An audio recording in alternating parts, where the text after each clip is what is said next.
दोस्त, मैं विपिन यादव। आप देख रहे हैं let's knowledge with Vipin. Channel को सब्सक्राइब करें, लाइक करें और शेयर करें, आप लोगों से रिक्वेस्ट है। आज हम बात करेंगे एक पॉलिटी का बहुत ही इम्पोर्टेंट टॉपिक है, उद्देशिका, जिसे प्रियम्बल भी बोलते हैं और प्रस्तावना भी बोलते हैं। क्या होता है, हम जनरली देखते हैं कि बहुत सारे कंपटीशन एग्ज़ामों में ये 2-3 क्वेश्चन इससे मिल जाते हैं। तो उद्देशिका को थोड़ा समझेंगे और इसके बाद फिर इसके थोड़ा क्वेश्चन देखेंगे। उद्देशिका क्या है? हम भारत के लोग भारत को संपूर्ण प्रभुत्व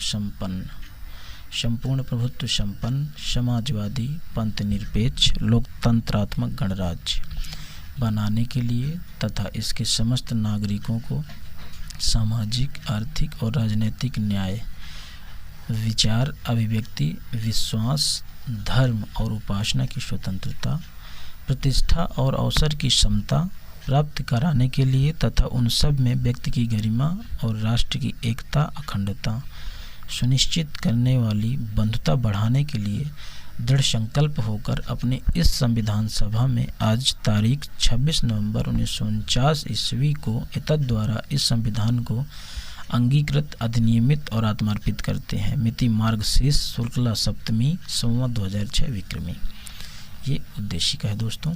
इसको आप 2-3 बार सुन लीजिए, सिर्फ आपको याद हो जाएगा, कुछ इसमें है नहीं। अब ये जो कुछ क्वेश्चन इससे आते हैं मैं वो बता दूँ। सबसे पहले पूछता है कि संपूर्ण प्रभुत्व संपन्न, ये क्या होता है?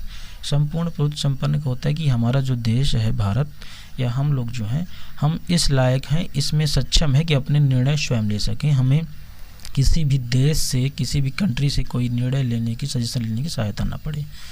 हम भारत के लोग, इसमें हम भारत के लोग, हमारे देश में संविधान में कहा गया है कि यहाँ पे जो सर्वोपरि है कौन है? जनता है। भारत के लोग यहाँ पे सबसे ऊपर हैं, सबसे ज़्यादा सर्वोपरि हैं। समाजवादी पंथ निरपेक्ष, ये जो 2 वर्ड हैं, इस संविधान में पहले नहीं थे। जब संविधान बना था उस समय उद्देशिका में नहीं थे। ये 42वां संविधान संशोधन 1976 द्वारा शामिल किए गए। आज तक सिर्फ और सिर्फ एक ही बार उद्देशिका में संशोधन हुआ है, सिर्फ एक बार, वो भी 42वें संविधान संशोधन द्वारा। तो उसमें से समाजवादी पंथ निरपेक्ष वर्ड जोड़े गए। समाजवादी तो आप जानते ही होंगे। पंथ निरपेक्ष जो वर्ड है, इसका मतलब ये होता है कि राज्य का कोई धर्म नहीं होगा, राज्य सभी धर्मों को बराबर मानने की मान्यता देगा। लोकतंत्रात्मक गणराज्य, आप लोकतंत्रात्मक गणराज्य का मीन्स ये है कि जहाँ का जो राज्य है उसका जो चुनाव हो तंत्र के द्वारा हो, मतलब यहाँ की जो रहने जनता के द्वारा हो। गणराज्य का मतलब ये होता है दोस्तों कि उस राज्य का अध्यक्ष वंशानुगत ना हो। अगर वंशानुगत हो गया तो वो फिर राजतंत्र हो गया, गणतंत्र नहीं।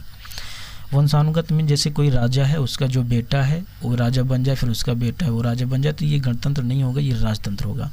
गणतंत्र में क्या होता है कि पब्लिक, जो आवाम होती है, वो चुनाव करती है, वो चुनती है अपने राज्य के मालिक को या हेड को, अध्यक्ष को। ठीक, उसमें क्वेश्चन एक आता है उद्देशिका में कि उद्देशिका से कितने प्रकार के न्याय की बात की गई उद्देशिका में। तो उसका आंसर ये होता है, सामाजिक, आर्थिक, राजनीतिक न्याय की परिकल्पना की गई है। और एक क्वेश्चन ये आता है कि कितने प्रकार की स्वतंत्रता की बात की गई है। तो आपको बता दूं कि 5 प्रकार की स्वतंत्रता की बात की गई है। विचार, अभिव्यक्ति, विश्वास, धर्म और उपासना। और इसमें ये जो इम्पोर्टेंट क्वेश्चन है, ज़्यादा टाइम नहीं लूँगा, आपको जानकारी होना चाहिए कि जो उद्देशिका है ये अमेरिका के कॉन्स्टिट्यूशन से लिया गया है, और जो उद्देशिका की लैंग्वेज है ये ऑस्ट्रेलिया कॉन्स्टिट्यूशन से ली गई है। ठीक है, इसका जो राइटर थे कॉन्स्टिट्यूशन के, वो प्रेम बिहारी नारायण रायजादा। ये आपको